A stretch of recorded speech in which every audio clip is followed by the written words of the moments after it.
m'a proposé de participer à ce sujet métaverse, alors que je ne viens pas du monde de la fashion, je viens du monde de la décoration. Mais évidemment, moi, ça m'a intéressé. Il y a toujours une sorte de ces deux univers un peu cousins, la fashion et la déco.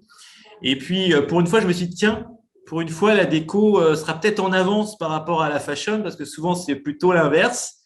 Et là, évidemment, quand on parle de métaverse, on parle beaucoup de 3D. Et la décoration, pour le coup, est très présente sur la 3D, peut-être plus que la fashion, et depuis quelques années. Alors, ça me donne l'occasion justement de présenter The Full Room. The Full Room, c'est une société qui existe maintenant depuis plus de 10 ans, où nous sommes deux choses. Alors aujourd'hui, si on va sur le web, on tape The Full Room, on va arriver sur une plateforme de décoration full 3D, complètement innovante, puisqu'en fait, c'est une sorte de prêt-à-porter de la décoration où on va pouvoir choisir une déco qui nous plaît et puis pouvoir la voir chez soi. Et puisqu'on va renvoyer, c'est payant, on paye 29 € ou un peu plus et on va envoyer sa photo, on va recevoir le décor mis chez soi. Et donc, en fait, c'est une nouvelle façon de s'inspirer et de voir, d'individualiser l'inspiration. Il faut imaginer un Instagram, un Pinterest, où tous les décors qu'on voit, on peut les voir chez soi et c'est ce qu'on a mis en place. Donc ça, c'est le front. Et puis évidemment, derrière ce front-là, il y a plein d'autres enjeux. Il y a déjà l'enjeu métaverse, puisque toute la plateforme est en 3D. Et j'ai envie de dire qu'on est métaverse ready, puisqu'il s'agit de reprendre tous nos décors maintenant. Et c'est ce qu'on commence à faire, bien sûr, et pouvoir les utiliser directement en 3D, en temps réel. Alors, il y a des enjeux techniques, mais c'est finalement assez simple. Ça, c'est le premier, ce qu'il y a derrière. Bon, après, il y a autre chose derrière. Il y a un business qui est beaucoup plus concret, beaucoup plus réel. C'est la production 3D, puisque dans ces 10 années d'existence, notre principal métier, ça a quand même d'abord été de produire de la 3D pour les distributeurs de la décoration, les enseignes. Alors, beaucoup au UK. On a fait jusqu'à 70% de notre chiffre d'affaires au UK, et pour une raison bien simple, parce que le UK est très avancé sur la vente en ligne, beaucoup plus que la France ou beaucoup plus que l'Allemagne. C'est le premier pays de la vente en ligne en Europe. Donc, on a beaucoup vendu de 3D pour les enseignes de décoration au UK. Et puis ensuite, ce qui s'est passé, c'est que la crise est arrivée et que vous avez pas mal d'enseignes françaises qui se sont dit il faudrait peut-être qu'on y passe aussi. Et donc, ils sont passés aussi à la 3D. Et à chaque fois, avec ces enseignes UK ou ces enseignes françaises, eh bien, on a ce discours de leur dire, vous savez, le futur, l'avenir du contenu, c'est la 3D. Demain, ça se passera comme ça. Demain, souvent, on donnait cet exemple de Star Wars, vous voyez, et bon, c'était un peu lointain pour les enseignes. Et puis, d'un coup, c'est devenu brutalement beaucoup moins lointain. Et c'est le vrai plaisir qu'on a aujourd'hui. Donc, les marques reviennent nous voir sur ces sujets-là à l'heure actuelle. Et puis, bien sûr, pour celles qui sont déjà avec nous, on peut vraiment commencer à imaginer des choses.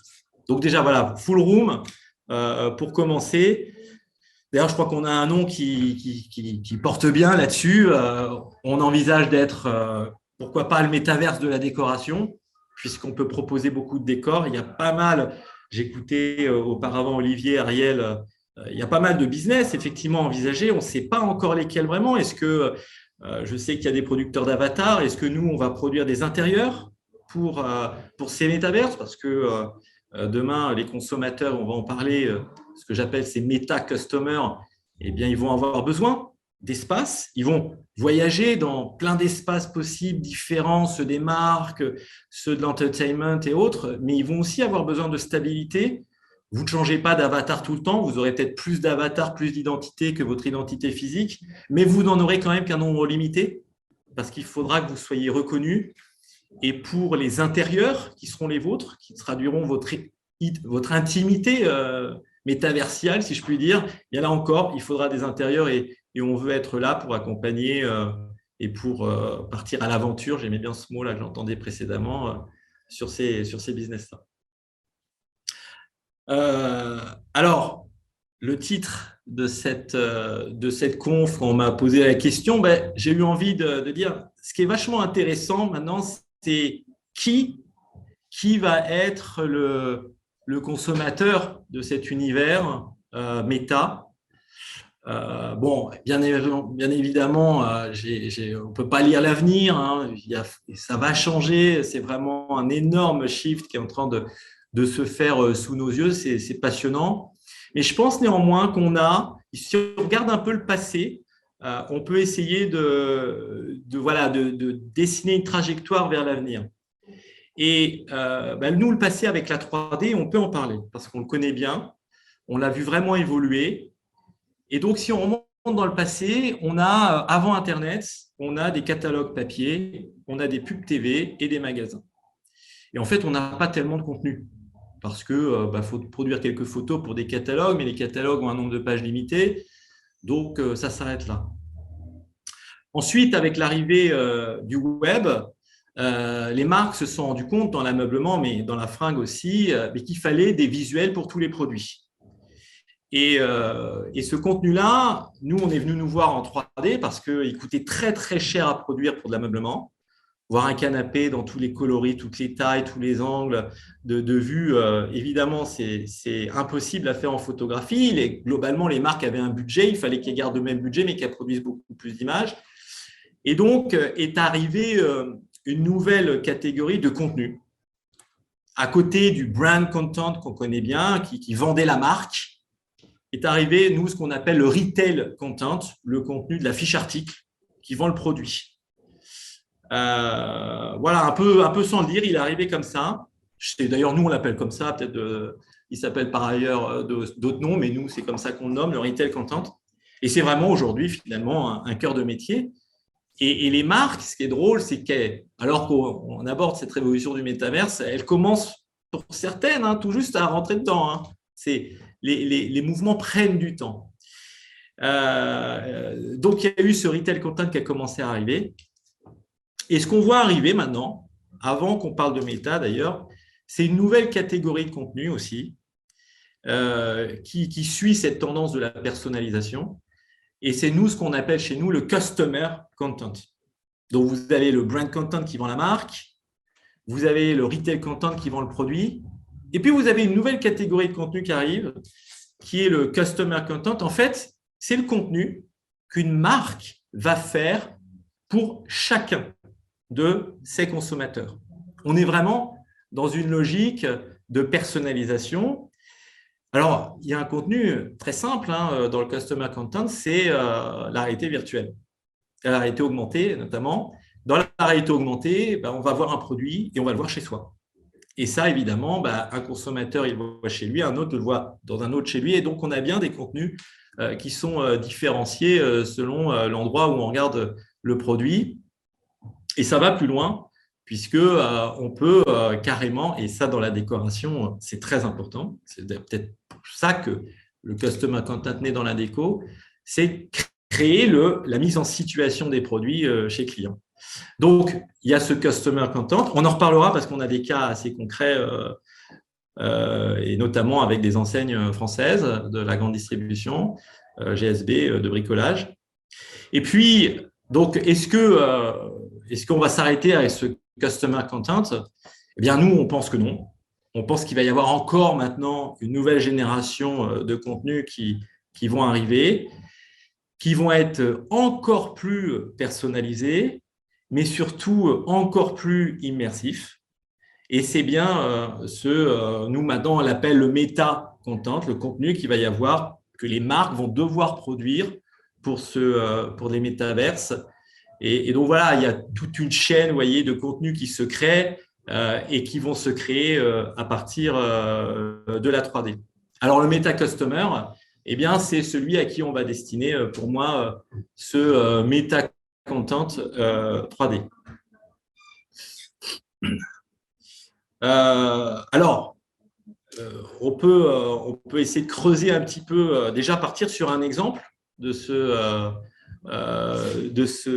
customer content déjà. Nous, maintenant, depuis quelques temps, nous opérons un service pour Leroy Merlin qui s'appelle Mon Coach Déco. C'est un service où une marque va pouvoir un consommateur va pouvoir envoyer une photo de chez lui. Il va être appelé par un coach déco. Ce coach déco va écouter le consommateur, on va passer un quart d'heure avec lui au téléphone. On est en plein dans cette tendance qu'on voit aujourd'hui du live shopping, des visio-vendeurs et autres. Et ensuite, on va réaliser, le client va nous envoyer bien sûr ses photos, des plans parfois, et ensuite, on va réaliser un visuel correspondant aux attentes et à l'intérieur de ce consommateur. Et ce qui est passionnant dans cette expérience, eh bien, alors, je ne peux pas donner trop de chiffres parce que voilà, on a des accords de confidentialité, mais c'est l'explosion littérale du taux de conversion amont, puisqu'on a des taux une fois que c'est un service payant, une fois que les personnes ont payé ce service, les achats qui sont faits derrière sont extrêmement importants, et l'explosion du panier moyen aussi. C'est assez impressionnant. Et puis, il y a un dernier élément aussi qui est important, c'est l'intérêt, la satisfaction du client. Alors, du client d'ailleurs et même des collaborateurs, puisque nos équipes maintenant ici veulent tous travailler sur ce service, tellement c'est un plaisir d'avoir des gens en face de soi qui nous expriment leur satisfaction. Et ça m'amène finalement, quand on a découvert ça et qu'on découvre maintenant de plus en plus, puisqu'il y a une belle croissance sur ce service, ça m'amène justement à définir le Meta Customer. C'est vraiment une relation de confiance. Pour moi, la différence majeure qui va exister entre le consommateur d'aujourd'hui et le consommateur de demain dans le métaverse, c'est la relation de confiance qu'une marque va tisser avec ce consommateur. Et je parle bien du mot confiance. C'est un mot qui a été trusté il y a des dizaines d'années par une marque qu'on connaît bien, dans un contrat de confiance. Et puis, c'est un mot qui s'en est quand même pris plein la figure. Et on le voit aujourd'hui, hein, si la RGPD arrive, si le contrôle des cookies, tout ça arrive, c'est parce qu'il y a un vrai enjeu de confiance. Ce qu'on voit, nous, dans le service qu'on déploie aujourd'hui, c'est ce besoin du client, du consommateur, de parler, d'être en contact, ce bien qu'il a aujourd'hui à être en relation.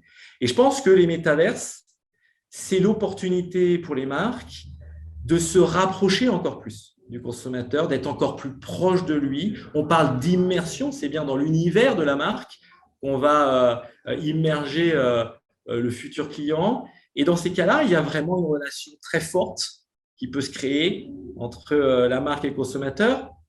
Ça va dans les deux sens, puisque le consommateur, en tout cas en ce qui nous concerne, il nous envoie des photos de chez lui. Et donc, vous voyez à quel point il ouvre ses portes.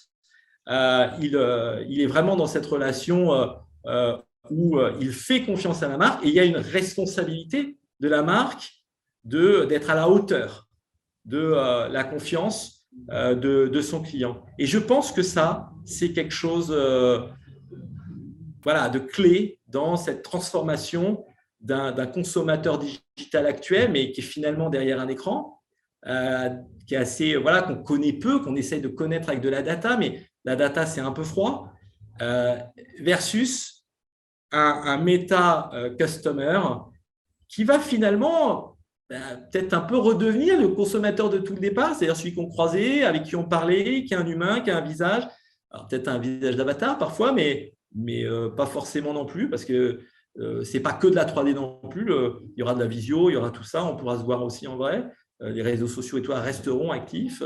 Donc voilà, il y a vraiment cette dimension dans le Meta Customer d'une relation pour moi, le mot-clé à retenir, c'est confiance.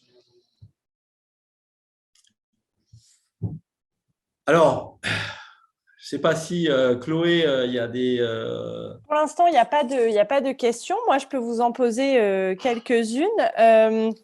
Sur le Meta Customer, peut-être pour faire un focus sur les marques de mode, comment ces marques peuvent leur parler à ces méta-customers, méta-clients, les séduire, leur parler correctement, de façon efficace. Peut-être que vous avez des exemples concrets qui fonctionnent bien. Bah, alors, moi, c'est sûr qu'on arrive en faisant un pas de côté avec la décoration et qu'on a moins l'habitude du consommateur de la mode. Mais l'autre chose qui ressort très fortement dans l'échange, ce n'est pas la nature de l'échange, puisque je parlais de confiance, c'est ce que vous dites. Et en fait, c'est du conseil. Là, je voyais récemment dans le métro, puisque moi je suis à Paris, mais je voyais des publicités d'une marque qui mettait dans son application 4 vêtements côte à côte pour présenter une sorte de bundle. On est dans le conseil, là, le conseil d'un set de produits. Et c'est plus simplement achète un produit, c'est achète un look, certes, mais c'est surtout achète quelqu'un qui va te conseiller, qui va te parler. Et ça, on rejoint les dynamiques de live shopping. On rejoint surtout les dynamiques de personal shopping. Et je pense que c'est ça l'opportunité pour les marques, et notamment pour les marques de fashion, avec ce Meta Customer. Une façon de parler en direct et de façon personnalisée, mais vraiment personnalisée. Aujourd'hui, on sait tous que la personnalisation dont on parle, c'est d'avoir bien étudié les datas et nous envoyer en fonction de nos données, un peu malgré nous finalement, du contenu, des choses. Là, il ne s'agit pas que ça se fasse malgré nous. Il s'agit que ça se fasse avec nous, ensemble. Je ne pense pas que ça effacera le fait que le malgré nous continuera. Hein. Il y aura toujours de la data et certainement encore plus de data. Mais je pense que la notion de consentement, la notion mutuelle de confiance, je le redis, sera une relation importante. Je pense aussi que il va y avoir une fusion de ce fait qui est déjà un peu à l'œuvre, hein, du lifestyle et de la fashion. Est-ce que demain, on va continuer de parler d'ailleurs de fashion et de décoration? On fait un petit pas de côté par rapport au sujet métaverse, mais je pense quand même de moins en moins. À partir du moment où vous venez conseiller quelqu'un qui sait exprimer ses goûts et autres, il n'y a pas grand-chose à faire pour continuer à parler de ses vêtements. Et puis alors surtout dans un monde de métaverse, parce que dans un monde de métaverse où on va aussi habiller des avatars, où on va aussi habiller des intérieurs, pour le coup, on a beaucoup plus de liberté et proposer un lifestyle complet intérieur plus fashion, là encore, ça fait vachement sens. C'est peut-être ce qui ne produira pas, mais comme c'est tellement ouvert, cet univers de métaverse aujourd'hui, et qu'on ne sait pas encore exactement quelle forme définitive ça prendra, si tant est que ça en prend une définitive, voilà, on peut imaginer ce type de relation. Et est-ce que les marques vont devoir se former pour correctement parler à ces méta-customers? Parce qu'on a l'impression que c'est un peu des nouvelles réalités, il faut des nouvelles compétences. On en parlait aussi ce matin sur ces nouveaux métiers un petit peu. Est-ce que les marques ont besoin de se former pour correctement s'adresser à cette… Je pense qu'aujourd'hui, les marques, alors surtout les marques de la fashion, elles ont quand même un pas immense à franchir, c'est la 3D. C'était évident pour les marques de décoration parce qu'elles avaient des enjeux de coût. C'était extrêmement cher, ça reste extrêmement cher de produire des contenants de cuisine, de salle de bain, il faut monter des décors, c'est très lourd logistiquement, c'est plus possible. Puis on l'a bien vu, ouais, il y a eu un stop avec la crise et des marques comme Maison du Monde, des marques comme La Redoute sont passées à la 3D, en tout cas en ce qui concerne leur segment de déco. Qu'en est-il du vêtement? Nous, on a au tout début modélisé. Alors on est spécialisé dans le retail content sur des niveaux de modélisation qui sont très très pointus. On fait des choses très poussées. Et au début, on a commencé à modéliser des sacs à main. Parce qu'on disait, tiens, il y a un marché dans le luxe. On a même testé des vêtements. Et ça reste difficile. Alors, la 3D aujourd'hui dans la fashion, elle est quand même très comprise pour le prototypage. Elle est très utilisée aussi pour optimiser les coûts de fabrication. Dans quelle mesure le type de modélisation marketing, celle qui va être utilisée pour la vente, est aujourd'hui accessible à la 3D? Elle l'est, ça c'est certain.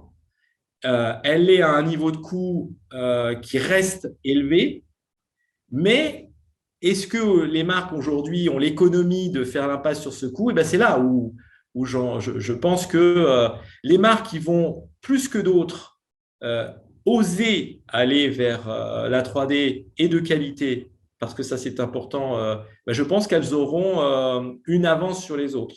On le voit aujourd'hui dans la décoration, c'est pareil. Je reprends l'exemple de Leroy Merlin. Leroy Merlin fait de la 3D depuis 2011. Et donc aujourd'hui, 10 ans plus tard, c'est une marque qui peut commencer à aborder d'autres sujets. Vous voyez, donc, alors, Leroy Merlin, c'est une marque gigantesque, mais donc on peut comprendre que certaines technos mettent du temps. Aujourd'hui, une autre marque qui, au même moment, déciderait de passer à la 3D, elle irait beaucoup plus vite, certainement. Néanmoins, il y a un temps, incompressible. Et donc, urgemment, si les marques de la fashion veulent aller vers le métaverse, elles doivent s'intéresser de façon très poussée à la modélisation et la modélisation de qualité. Ça, c'est aussi un autre point. Évidemment, quand on parle aujourd'hui de métaverse, on fait souvent référence à Second Life il y a 12 ans, 13 ans, enfin il y a un paquet d'années. Et à l'époque, bien sûr, les marques y étaient allées et elles étaient revenues avec ce constat, oui, mais nos produits sont dévalorisés. Nos produits ne sont pas mis en avant parce que la 3D est moche, parce que voilà, la 3D n'est pas valorisante. Donc là-dessus, évidemment, il y a eu des progrès énormes, hein. Les jeux vidéo aujourd'hui le disent bien, les techniques de baking. Alors, je ne vais pas rentrer dans les détails, mais le baking aujourd'hui sur la fringue, le vêtement peut être un sujet qui résout beaucoup de choses. Après, la puissance des calculs et tout ça fera que la fluidité aussi du vêtement s'améliorera. Est-ce que ça sera tout de suite? Mais en tout cas, oui, il y a eu un gap important en termes de qualité et les marques de fashion doivent, pour moi, rapidement passer. Parce que c'est introduire des flux de production 3D au sein d'une marque, c'est un nouveau mindset. Quand vous faites une photo à un instant T, c'est terminé derrière, vous pouvez faire un peu de retouche. Quand vous faites un vêtement ou vous faites une 3D, c'est un actif. C'est un actif, c'est-à-dire que vous pouvez retoucher tout le temps, vous pouvez le modifier tout le temps, vous pouvez intervenir dessus tout le temps. Et donc, il y a un mindset qui change au niveau de la production de contenu, forcément au niveau des process, donc au niveau des équipes, au niveau des organisations. Et cette rupture-là, elle n'est jamais immédiate. On n'a jamais vu dans aucune des… Pour vous donner le type de… On travaille pour John Lewis, pour DFS au UK, pour La Redoute, des Maisons du Monde. Donc, chez ces acteurs-là, ça ne se fait jamais en claquant des doigts. C'est vraiment un temps incompressible de plusieurs mois, voire plusieurs années, à faire bouger les équipes pour aller vers des productions 3D. Et là, je pense que, voilà, je voyais Blanche Porte, oui, qui bouge sur cette 3D. Voilà, ça, je pense que ce sont des acteurs qui ont déjà fait un pas et qui sont en avance. Mais la 3D est certainement le point clé que les marques de la fashion, en tout cas, c'est ce que j'imagine, doivent franchir pour aller plus dans les métaverses et pouvoir mieux parler à ce méta-customer qui attend ce type de contenu nouveau. Donc, si je comprends bien, les marques de mode n'y sont pas encore totalement à cette 3D, en tout cas au-delà du prototypage et au-delà de ces utilisations-là. Qu'est-ce qui bloque? Ben, c'est déjà, il y a les compétences parce que quand vous faites du gaming, vous ne faites pas forcément de la mode. Aujourd'hui, on forme de plus en plus, bien sûr, des jeunes infographes 3D, mais on les forme à quoi? On les forme sur les jeux vidéo, dans des univers de jeux vidéo. Moi, j'ai toujours considéré aujourd'hui 99% de nos clients, c'est des clients dans la décoration. Pourquoi? Parce qu'auparavant, moi, je suis décorateur avant d'avoir fondé cette entreprise. Et donc, on connaît la décoration, on aime la décoration et donc on va bien faire du visuel de décoration et des produits de décoration. Je pense que c'est pareil pour la mode. Où sont les infographes qui connaissent la mode, qui aiment la mode et qui donc modéliseront bien la mode? Vous voyez, donc là, il y a un sujet. Je vais vous donner un autre exemple. Nous, en 3D, on modélise des produits. des chaises, des tables, des objets. Et puis ensuite, on fait des décors.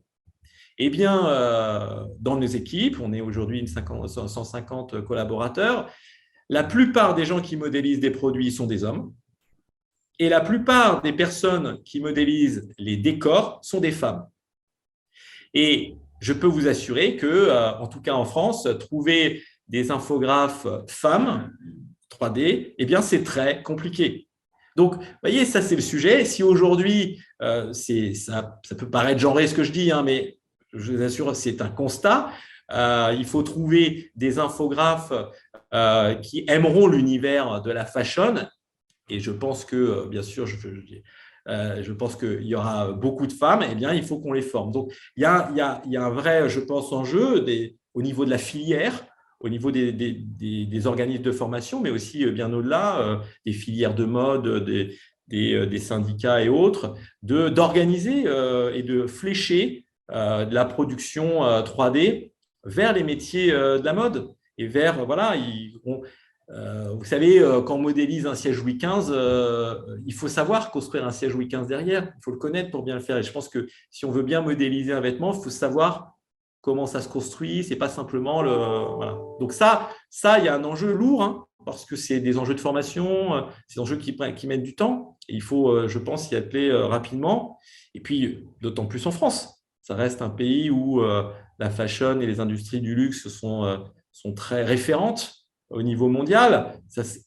En plus, on reste aussi, pas le plus référent, mais un acteur référent en termes de 3D. Il y a longtemps eu une French Touch de la 3D, bien avant qu'on parle de la French Touch sur autre chose.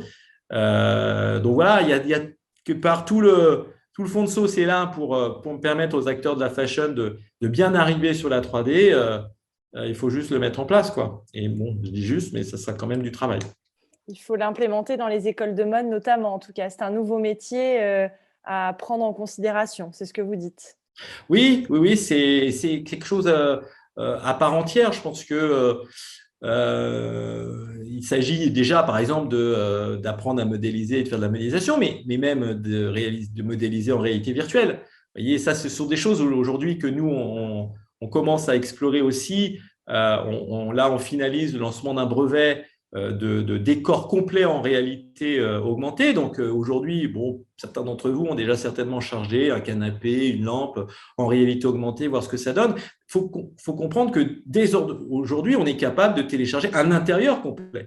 Vous imaginez, vous allez dans l'immobilier, vous visitez un bien immobilier, et puis il est vide, mais je télécharge un customer content parce qu'il a été adapté pour le lieu, voire même pour vous. Et là, je télécharge un contenu en réalité augmentée où je vais visiter le bien immobilier meublé. Vous voyez, donc ça, aujourd'hui, c'est déjà possible. Maintenant, c'est des enjeux de commercialisation. Hein. On n'est plus du tout dans des enjeux techniques. Donc voilà. Après, quand on va plus loin, et nous, maintenant, ce qui nous intéresse, c'est carrément concevoir les décors dès la conception, puisqu'on a des coachs, des DA ici, on a une agence créa, concevoir en 3D, en réalité virtuelle. Ça, c'est la prochaine étape pour nous. Donc, vous voyez, c'est les profils de créatifs vont évoluer vers ça, vont se technologiser de façon très forte. Est-ce que les écoles aujourd'hui sont prêtes?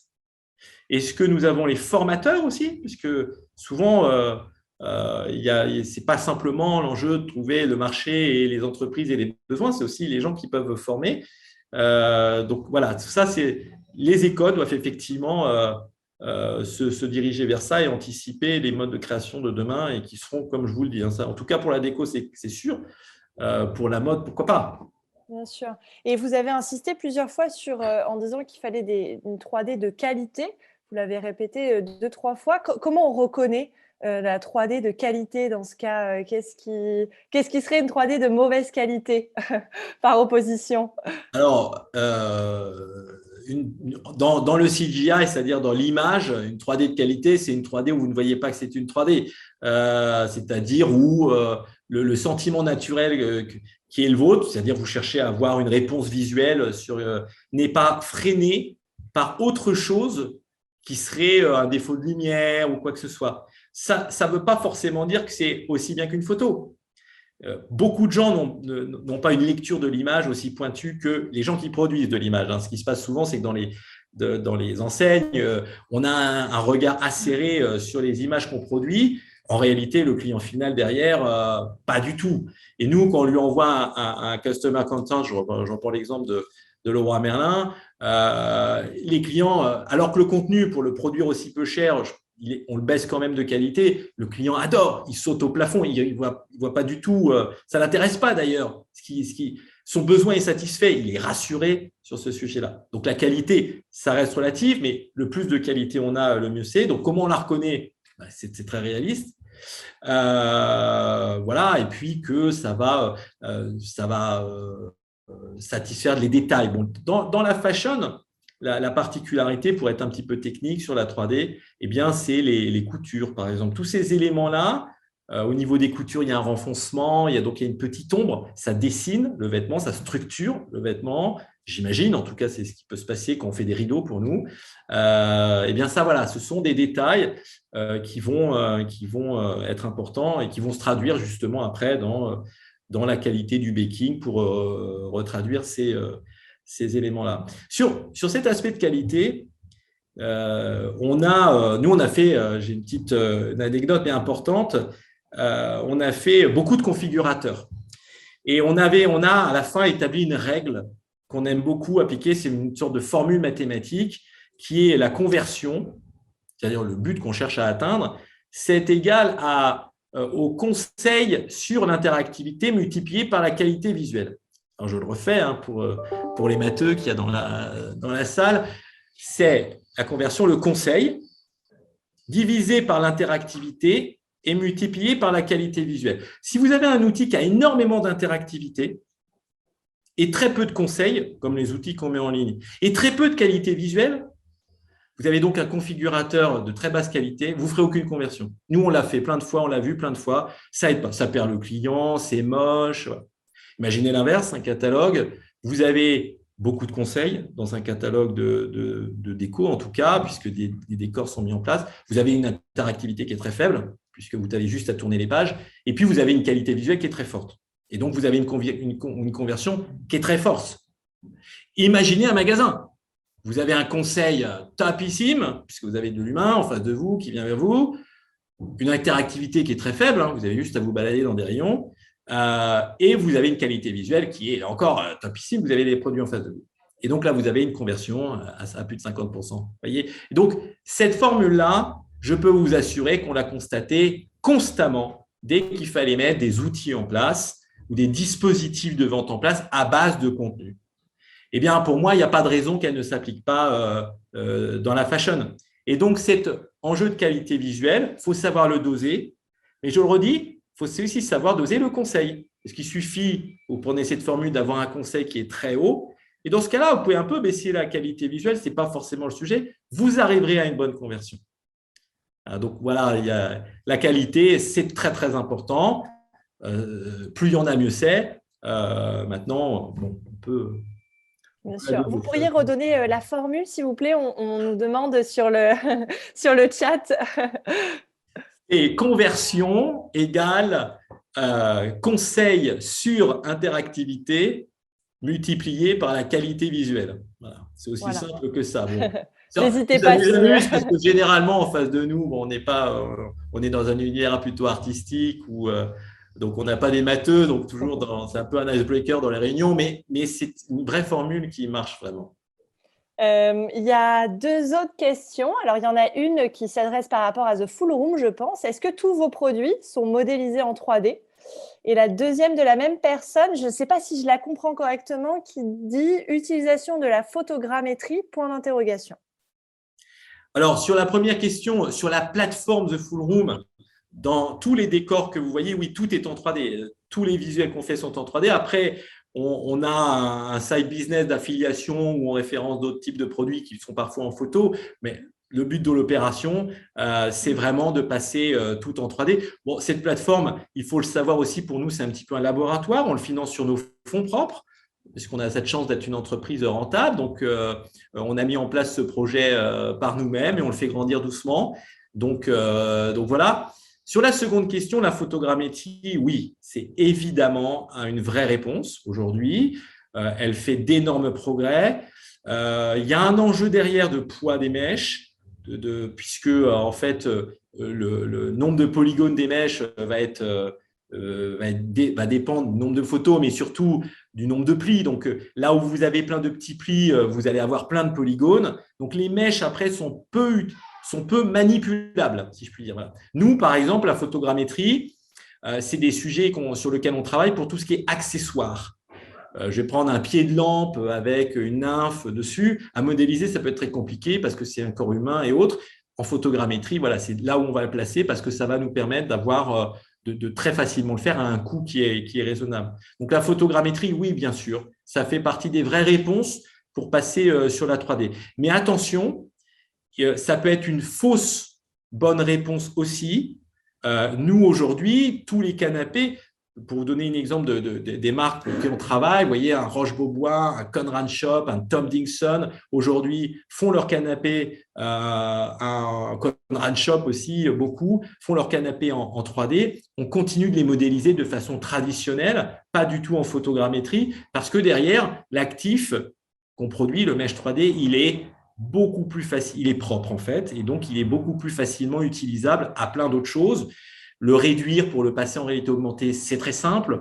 Le réduire pour le passer sur SketchUp, par exemple, sur des modèles encore plus basse qualité, c'est très simple. Voilà, donc ça, après, on est vraiment dans la technique.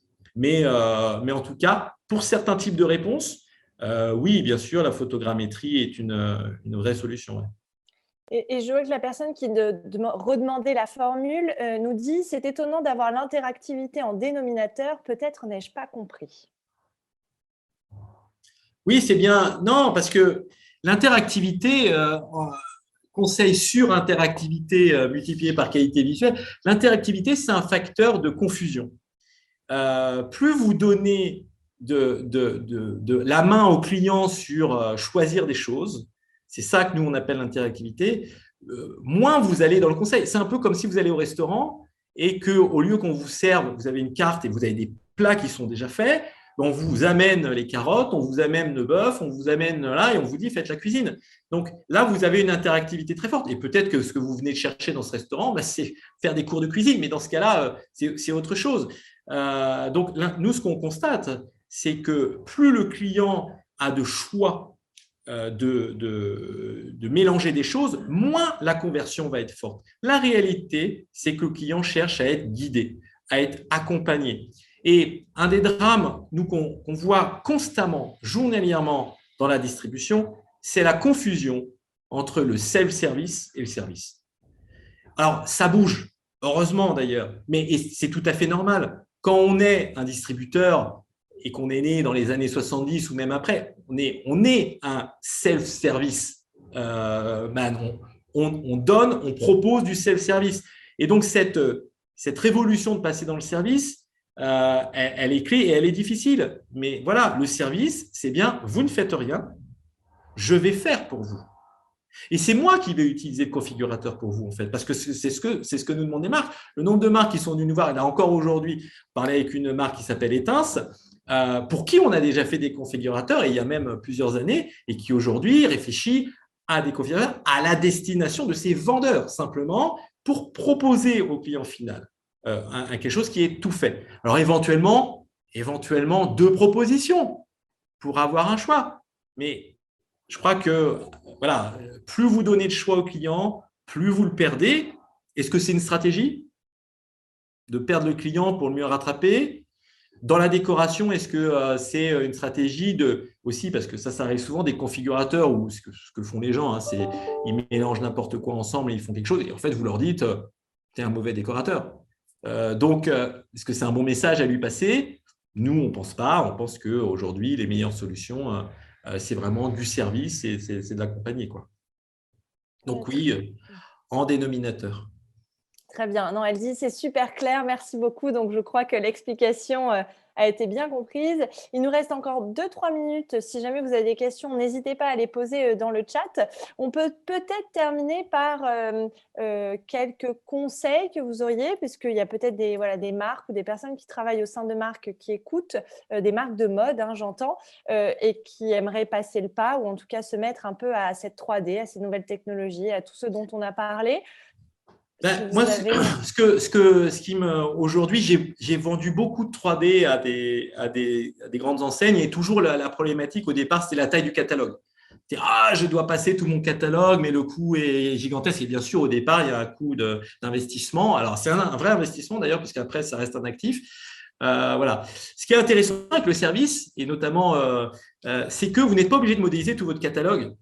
Là, à l'heure actuelle, par exemple, sur les marques avec qui on le commercialise, souvent on part sur une frange très précise de leur catalogue, souvent les marques produits d'ailleurs, les marques du distributeur, et qui représentent un panel assez restreint, mais aucun consommateur va voir que son projet va utiliser les mêmes produits que le projet du voisin. Alors, on peut se dire, de toute façon, si ça satisfait, s'il y a assez de produits pour satisfaire les consommateurs, tant mieux. Après, ça permet véritablement aux clients de rentrer dans ce service avec peu de produits. Donc, transposé à la fashion, je pense qu'il faut penser l'arrivée dans la 3D, non pas en termes de catalogue, non pas en termes d'entièreté du catalogue, mais en termes de collection spécifique, de gamme spécifique, peut-être même d'une gamme dédiée. Vous voyez, ça peut être assez drôle d'avoir une gamme imaginée pour le métaverse, dans une démarche métaverse telle que l'évoquait Olivier tout à l'heure, et en même temps développer en vrai, in real life, et dans ces cas-là, expérimenter tous les process à travers cette collection-là. Moi, c'est vraiment le conseil que je donnerais. Il faut commencer doucement et ensuite s'agrandir. C'est d'ailleurs ce qui se passe généralement quand on rentre des marques bien en retail content. Elles commencent généralement sur leur 80-20, sur leur core ranges. Ensuite, elles étendent sur l'intégralité du catalogue. Ensuite, sur la profondeur de gamme. Vous voyez, il y a pas mal de stratégies comme ça pour digitaliser son catalogue. Ça ne se fait pas d'un coup. Mais en tout cas, en allant plus dans une dimension service, on peut vraiment partir d'un tout petit morceau de son catalogue en réalité, je pense.